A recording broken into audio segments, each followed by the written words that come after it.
Muy buenas tardes. Sean todos bienvenidos a Legado de Acompañamiento Consolados para Consolar. Pues es un honor hoy para mí presentar a Reina Díaz, que va a dar la lección hoy. Ella es una mujer preciosa, lista para consolar.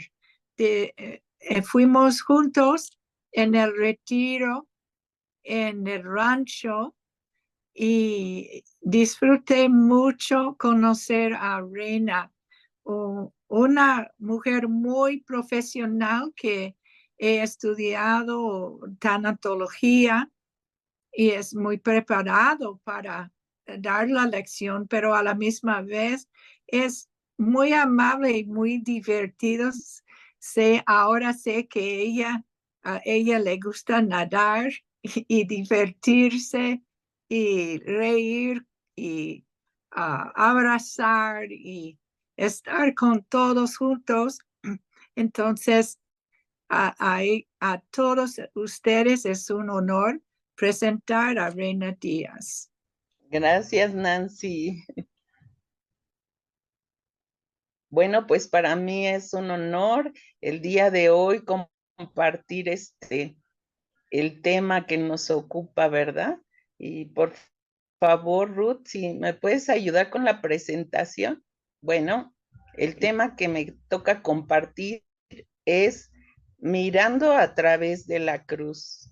Dice la introducción, miremos por un momento el camino de Emaús, donde dos seguidores de Jesús afligidos viajaron literalmente con él. Sin embargo, no lo reconocieron, al menos no al principio.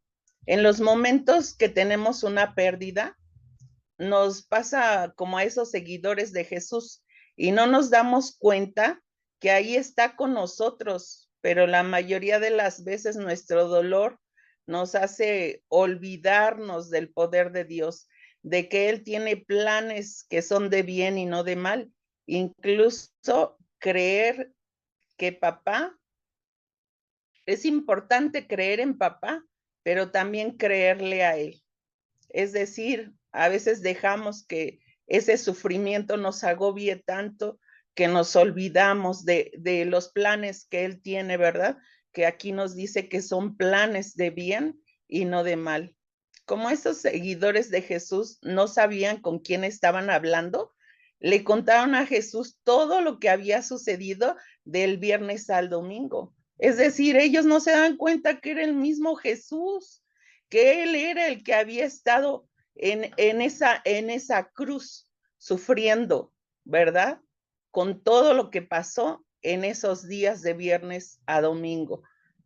Ellos explicaban de la esperanza de que Jesús fuera el que redimiera a Israel, pero no se daban cuenta que hablaban con el mismo Jesús.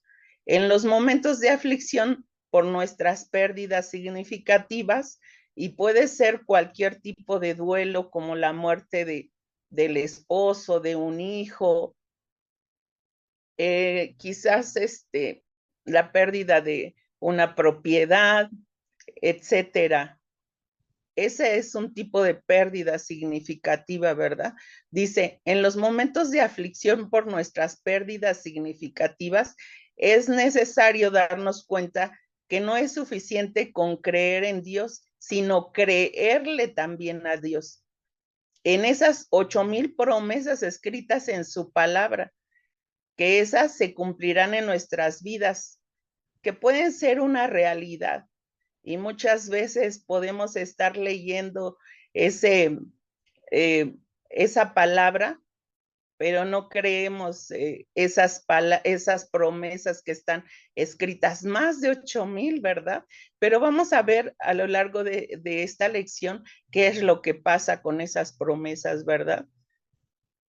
Vemos que en Lucas 25 al 27 dice, qué torpes son ustedes, les dijo. Y obviamente ahí el que hablaba era Jesús. Y qué tardos de corazón para creer todo lo que han dicho los profetas. ¿Acaso no tenía que sufrir el Cristo estas cosas antes de entrar en su gloria? Entonces, comenzando por Moisés y por todos los profetas, les explicó lo que se refería a él en todas las escrituras. Estos dos seguidores de Jesús, los 12 discípulos, los oficiales judíos y la multitud de la Semana Santa estaban ciegos. Ninguno pudo comprender al Salvador sufriente. Es decir, no se daban cuenta de lo que estaba sufriendo Jesús. No se daban cuenta que ese sacrificio en la cruz era suficiente para traer lo que trajo. Vamos a ver qué trajo ese sufrimiento en la cruz para nosotros. Y te pregunto, ¿tú has volteado a ver que en medio de tu pérdida y tu dolor, Jesús está contigo? ¿Que Él te comprende?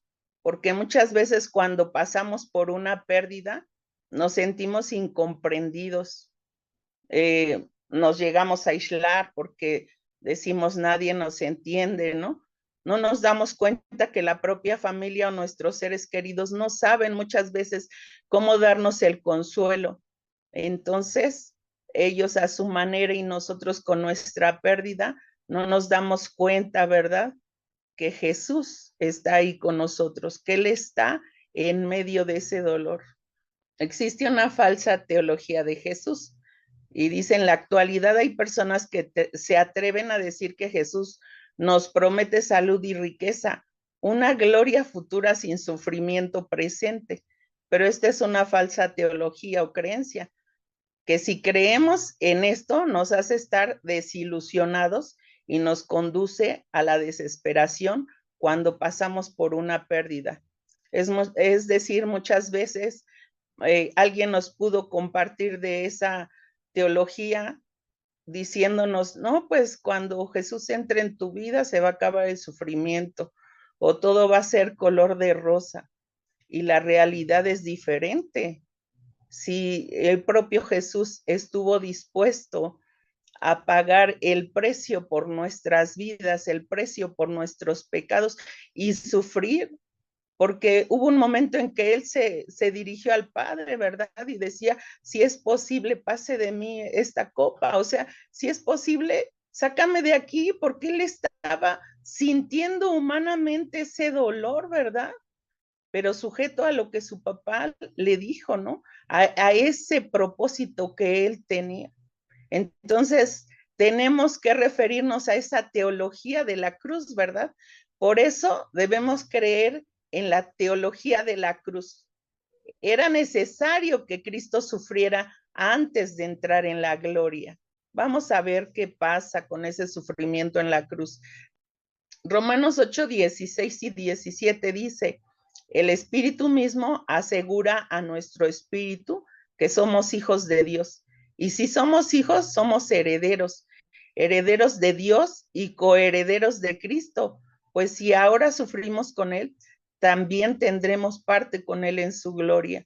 Tenemos que entender que como hijos hay un porvenir que es la eternidad, ¿verdad? Que si bien estamos en este mundo es de paso y que puede haber mucho sufrimiento, no solo reinar la paz, es decir, en medio de ese sufrimiento, en medio de sentirme incomprendida por mi pérdida, ahí está Jesús. Ahí está Jesús aun cuando yo no lo sienta, aun cuando yo crea que nadie me comprende, ahí está Jesús, ahí está su Espíritu Santo empezando a darme consuelo, ¿verdad? ¿Qué necesito hacer yo? Rendirme a Él, decirle, aquí estoy. Humanamente ya no puedo con este dolor, pero yo creo en lo que está escrito en tu palabra, yo creo en tus promesas y que viene algo mejor para mí. El sufrimiento por nuestra pérdida es horrible, pero aún es peor dudar de la bondad de Dios y creer en las mentiras del diablo. Debemos tener siempre la verdad de la palabra de Dios. Por eso, Jesús, comenzando desde Moisés y siguiendo por todos los profetas, les declaraba en todas las escrituras lo que de él se decía. Muchas veces nos desanimamos, nos sentimos sin fuerzas y Es difícil atravesar nuestros duelos, pero vamos a ver cómo basta una porción de la palabra que yo crea para salir a flote de todo lo que estoy sintiendo, de creer que tengo un Dios de toda consolación que está esperando, ¿verdad?, por mí, que está esperando que me acerque, que le diga, ya no puedo más, ya no puedo con este dolor.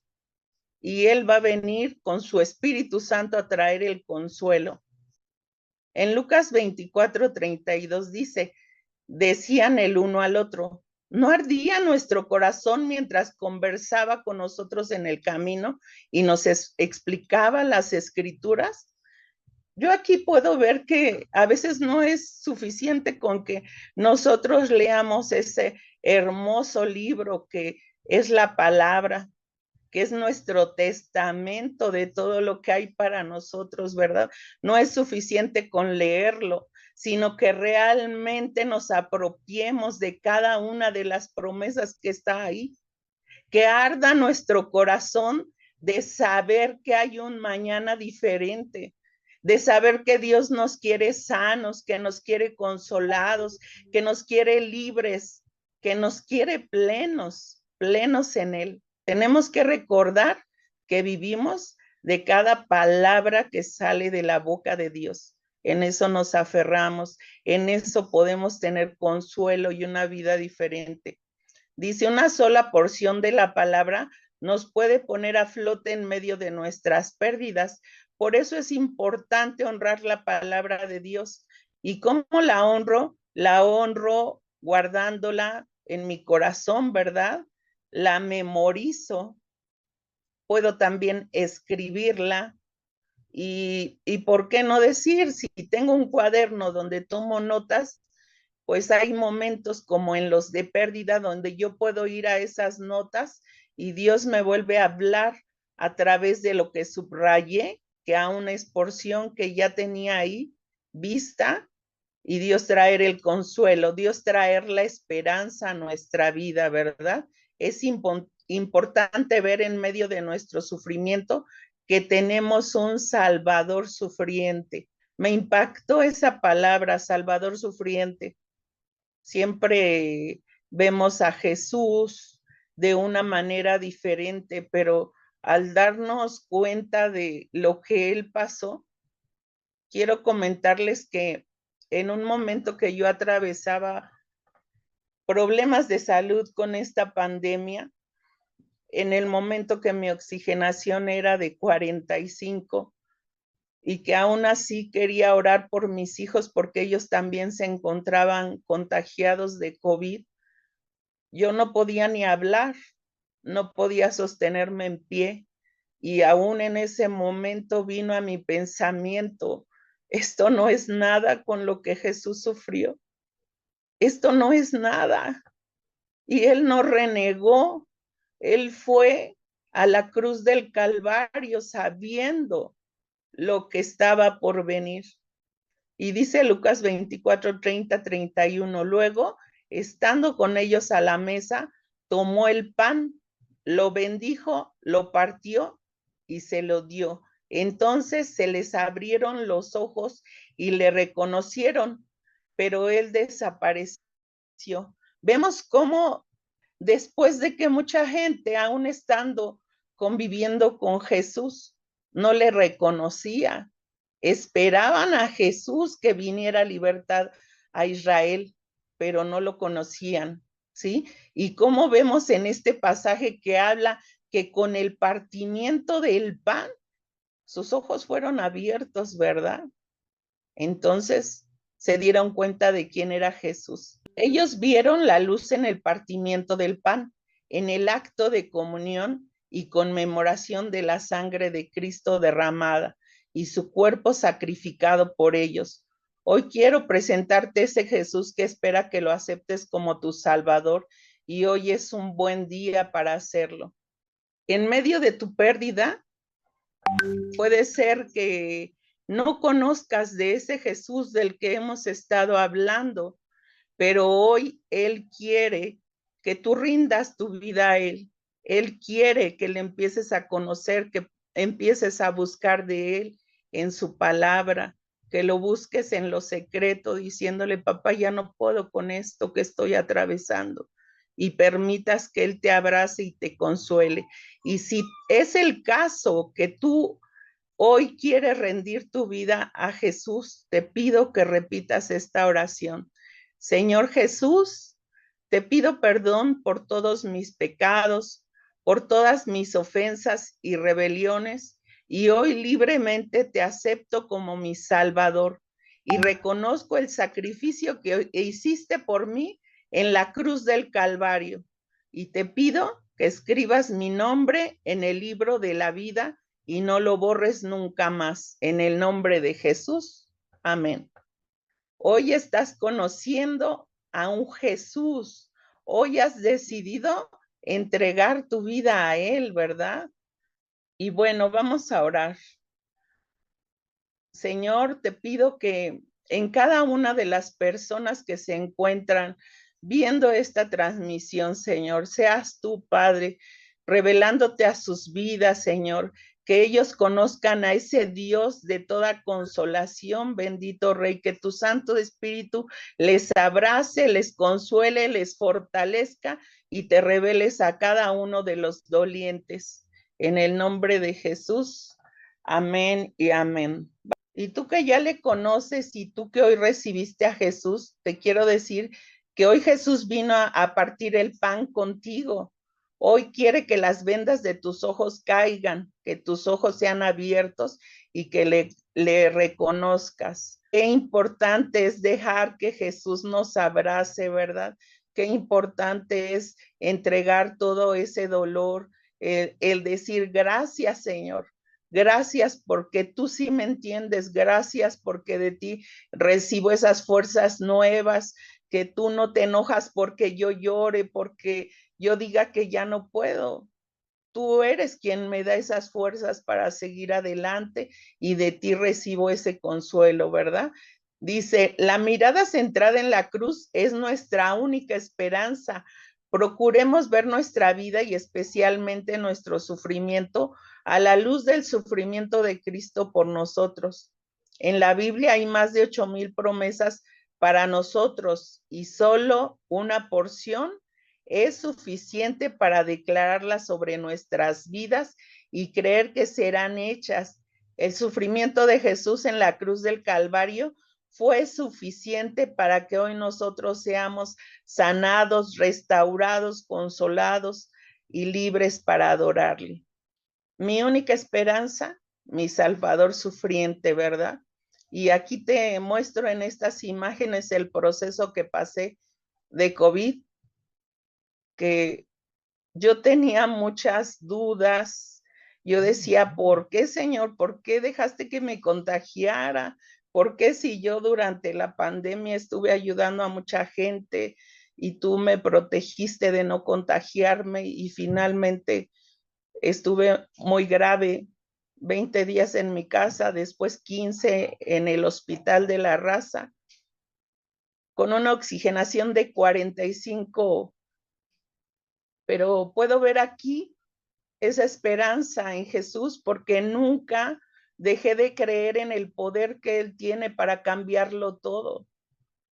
Y aun cuando decían que el proceso iba a ser muy largo y que yo nunca iba a poder recuperar mi vida, aquí estoy para testificar ese poder de Jesús en la cruz. Creí en su sanidad.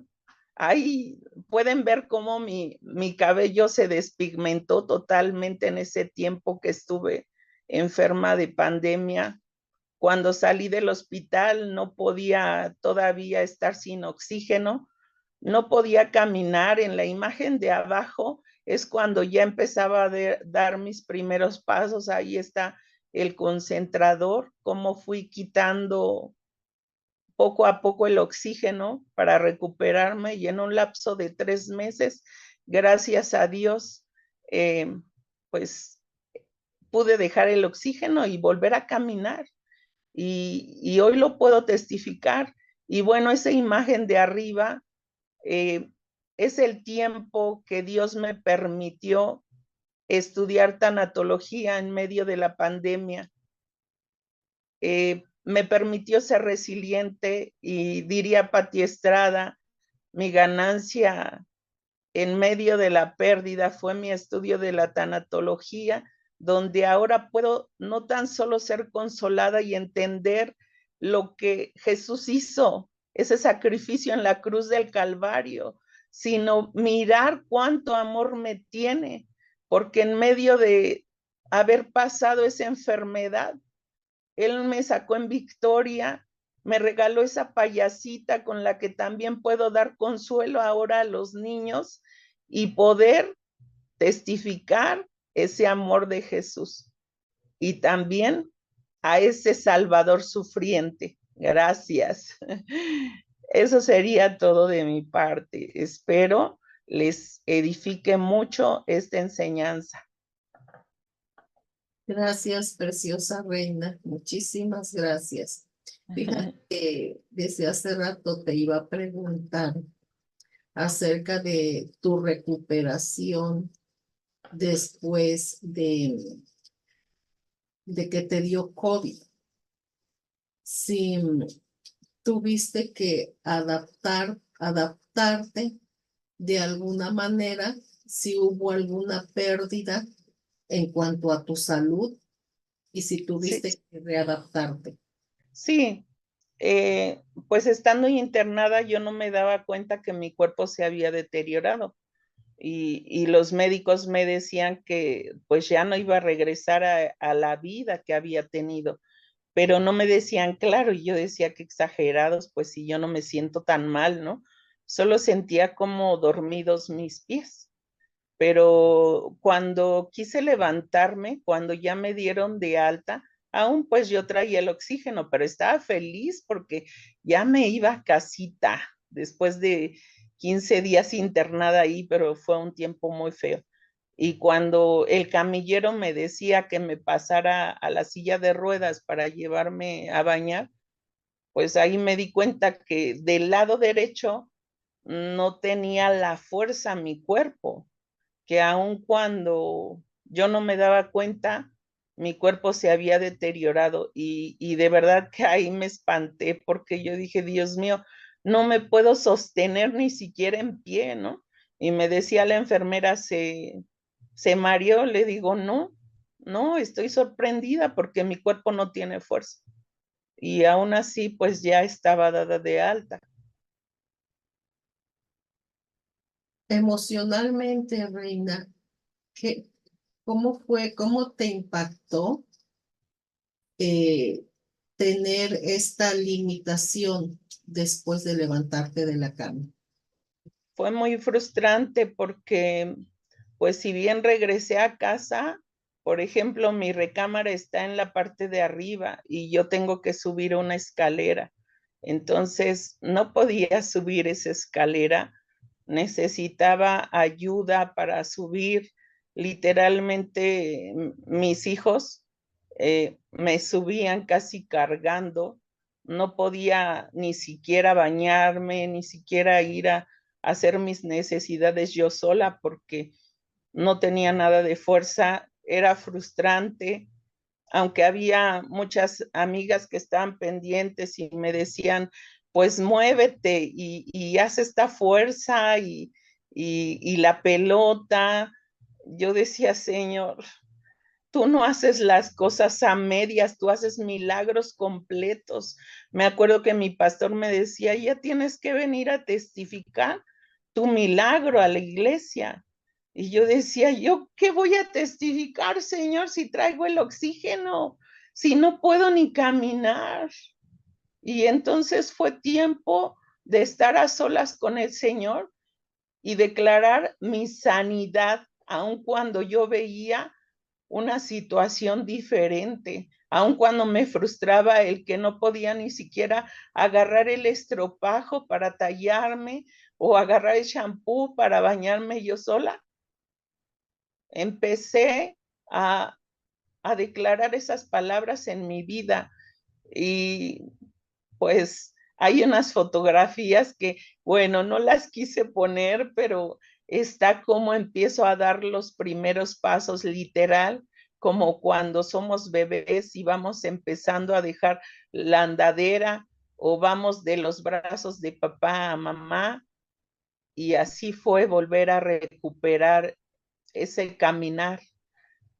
Cuando dejé el oxígeno, pues también fue muy, muy, muy tremendo, porque el saber que tú no puedes respirar, ahorita todos estamos aquí y con toda libertad podemos respirar profundo y oxigenar nuestros pulmones, ¿verdad? Pero cuando nuestro cuerpo depende de una máquina, es tremendo. Entonces ya se llegaba la fecha que iban a venir por el concentrador de oxígeno y yo seguía dependiendo de él y yo decía, ¿qué voy a hacer? ¿Se lo van a llevar? Y sabía que esa dependencia de ese aparato, si yo me desconectaba, pues podía llegar a morir. Entonces yo oraba y ya ahí teníamos otro concentrador y Dios me permitió dejarlo justo antes de que llegaran por el concentrador y entonces fui recuperando ese caminar al tiempo que fui dejando el oxígeno y fue algo pues que yo no tengo cómo agradecer a Dios porque aún la ciencia ya no me daba esperanzas de volver a caminar y pues ahora puedo caminar, puedo correr. Hay cosas que con mi mano derecha me cuesta mucho hacer, como levantar una moneda, como darle vuelta a una página, que son cosas tan sencillas, pero no lo puedo hacer. Y me acuerdo que mi hijo me decía, mamá, no lo puedes hacer, pero estás viva, estás viva. Y yo dije, sí es cierto, Señor, gracias, gracias porque en ese tiempo yo no tenía a mi nieta y yo era lo que pedía a Dios que me permitiera conocer a mis generaciones. Y ahora tengo una nieta que doy muchas gracias a Dios porque me permitió conocerla. Y pues aquí estoy dando consuelo a otros. Wow, eso es genial, Reina. ¿Cuánto tiempo te tomó desde que saliste del hospital, para llegar a esta parte donde ya pudiste respirar sin el oxígeno, sin ayuda de... Fueron 3 meses, pero aún pasados esos 3 meses me pasaba que caminaba y tropezaba. Entonces, pero yo nunca quise subirme a la silla de ruedas. Yo había atendido a personas y las tuve que mover en silla de ruedas y una amiga amablemente me pidió esa silla de ruedas, me prestó esa silla de ruedas y yo me negué siempre a subirme a esa silla de ruedas. Yo le decía al Señor, me rehúso, papá, a subirme a esa silla de ruedas. Yo creo en el poder que tú tienes. Y no usaba ni bastón, solo me sostenía de mi hijo Fernando para ir a la iglesia, para regresar, pero fueron 3 meses. Aún después de ese tiempo, pues tropezaba y todo, y con el paso del tiempo, pues ahora ya casi no me tropiezo, casi no se nota lo que me pasó del lado derecho, más que pues con eso que les digo, que a veces lo más sencillo que se tiene que hacer con mi mano derecha es lo que aún me cuesta trabajo. Wow, estamos, yo creo, compartimos el sentimiento de que estamos muy impresionados de ver tu recuperación y cómo te adaptaste a esta nueva realidad, Reina, porque no es cosa fácil la aceptación después de haber pasado por un trauma tan fuerte como lo fue el COVID, pero te vemos recuperada y vemos Sí, adelante. fue muy difícil. Por ejemplo, antes del COVID yo estaba en muchas áreas en la iglesia, corría para una cosa, para otra, tenía muchas actividades tanto en la iglesia como en mi casa, andaba de un lado para otro. Entonces, el darme cuenta que si bien Dios hizo la obra en mí y estoy viva, entendí que la reina que entró al hospital no fue la misma reina que salió, que había sido un cuerpo diferente el que Dios me permitió tener para estar viva. Y entonces empecé a aceptar ese nuevo cuerpo como Dios me lo dio. A lo mejor ya no puedo andar corriendo como antes andaba, a lo mejor ya no puedo andar sirviendo como antes lo hacía, pero estoy viva y ahora sirviendo al Señor en otras áreas de una manera diferente, pero útil, siempre para compartir del Evangelio y ese Dios que todo lo puede. Así es, así es. Me gustó mucho eso de aceptación y dar gracias, estar agradecidos por lo que sí tenemos. Así Porque es. puedo notar en ti que estás agradecida por lo que sí tienes, Sí. ¿sí? No, no por lo que se perdió, sino por lo que sí tienes. Empecé a disfrutar realmente la vida después del COVID, porque a veces no valoramos la vida que tenemos, no tenemos contentamiento, no miramos aquello que Dios nos ha dado, sino siempre queremos algo más y por eso estoy triste y por eso cuando tenga a lo mejor ese carro, voy a ser feliz o cuando tenga esa casa voy a ser feliz, pero no vemos que hoy podemos ser felices por el simple hecho de que podemos respirar libremente, que nuestro organismo no depende de ningún aparato y aún los que dependen de aparatos están vivos, luchando por estar bien y teniendo ese contentamiento, creyendo que ese Salvador sufriente, su sacrificio que hizo en la cruz del Calvario fue suficiente para ahora yo creer que puedo obtener esa sanidad, porque Él pagó el precio. Él pagó el precio por cada uno de nosotros, porque hoy estemos aquí vivos, porque hoy podamos alcanzar la salvación, la sanidad, la restauración, la liberación. Entiendo que para Dios no hay nada imposible, que solo tenemos que pedir que sea su voluntad en nuestras vidas y no creer que Dios solo se manifiesta en la paz. Él también está en la tormenta. Él también está manifestándose en tu vida y está al lado tuyo cuando estás sufriendo, cuando se fue ese ser querido, cuando lo mataron, cuando lo atropellaron, cuando lo perdiste. Ahí estuvo Él contigo. Y ahí está, y aquí está con nosotros. Esto es real. Esto es muy real. Así es. Muchísimas gracias, Reina, por otra vez por compartirnos tu corazón acerca de tus pérdidas y vamos a continuar. Dice Pati Estrada, Gracias. verdadero valor y quien nos hace salir adelante. Así es. Dios nos da el verdadero valor y salimos adelante. Gracias, Reina.